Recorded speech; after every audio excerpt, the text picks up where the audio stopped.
Užregistravo savo kuratorę vardu Auksė. Auksė. Ir ką? Ką? Titai, mes eterė. Bum, titai. Išdurkis ieškai, nu davai. Adidas. Jo, ir mūsų visa laida, kurio 99 mokiniai laiko savo vaikais. Vakar šventė savo gimtadienį, tačiau nespėjome jos pasveikinti. Labai didelė kompanija, labai norėčiau pasveikinti ją su gimtadienį. Beje, vakar ir šiandien buvo lietuvių kalbos ir literatūros įskaita. Galite ką nors sugalvoti su tuo. Na, prie įskaitų gal mes galim nesiryšti, bet Jonas visą laiką turi saldų savo kiek metų? Seksabalsės. Aš žinau, šiaip, mano čia žinau, kad dukrai nelabai sekėsi, bet kažkaip gal galim pataisyti, vakarienės pagalbą pataisyti rezultatą. Čia buvo lietuvių kalbos įskaita, ne? Bum.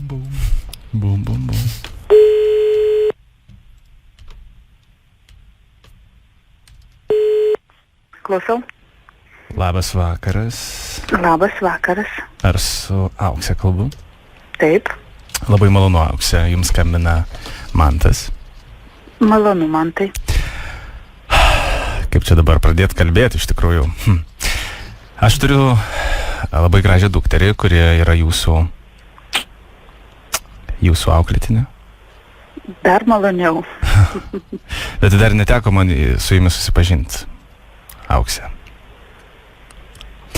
Ir tiesiog norėjau pasikalbėti su jumis apie savo dukterį kelias akimirkas. Malonu, ir kuo vardu jūsų dukra, ponas Mantai? Mano dukra vardu yra... Negaliu sakyti iš tikrųjų. Nu gerai. Kokiu būdu bendrausim? Aš tiesiog norėjau gal lyg daugiau toks nežinomas, nes nelabai malonus, nemaloniai man. Iš tikrųjų, aš kalbu apie savo dukterį vardu Odeta. Klausau. Jūs klausot. Gal galėtumėt pasakyti, kaip jūsų galva Odetai sekasi? Na, kaip auklėtoja, kuratorė Odetos, jeigu mes kalbame apie Odetą, pirmiausiai nesu tikra, kad kalbu su jos tėčiu ir labai gaila, kad mes nepažįstami. Kodėl jūs nesat tikra? Nu, kaip aš galiu būti tikra, jeigu mes telefonu bendraujam? Tai galim ištaisyti tą klaidą.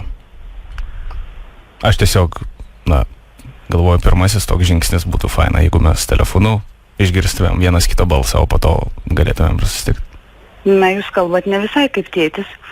Bet jeigu jūs norit pabendrauti kaip su auklėtoja, tai atvykite į gimnaziją. Aš labai norėčiau pabendrauti su jumis kaip su auklėtoja.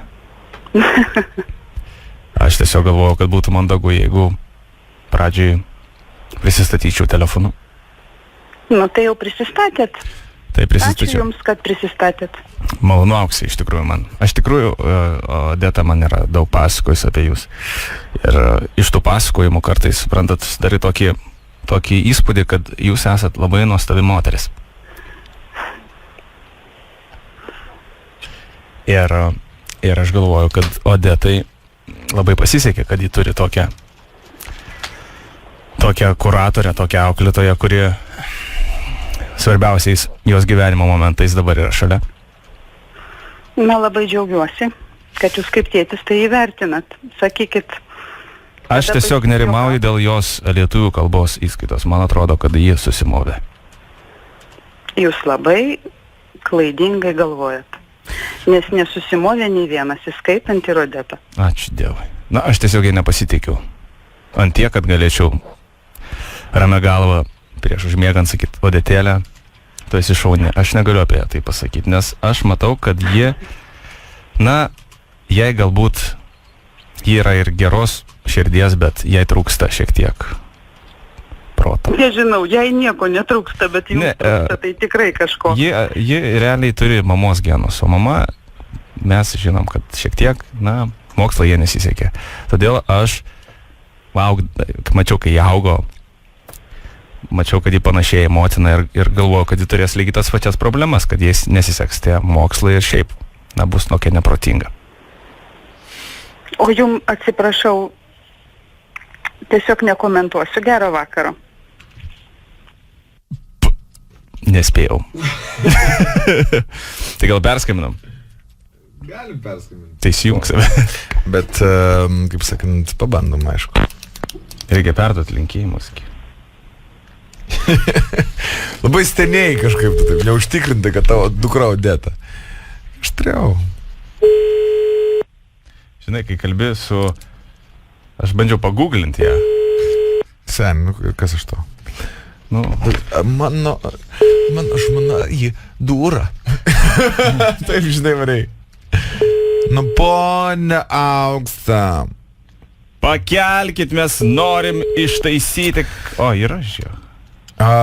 Odeta, nu tai tu jau nepyk, kad mes tavo vardu paskambinom, bet turėjo viskas pasibaigti kitaip. Aš jau norėjau įstoti ir pasveikinti ponę Odetą su praėjusiu gimtadieniu, palinkėti jai, kaip sakant, ištvermės su jaunimu. Va. Bet gaila, kad nepavyko to padaryti. Ir Odeta, matyt, nuotraukai šalia stovi. Na tai skirk jai mūsų bučinius, kaip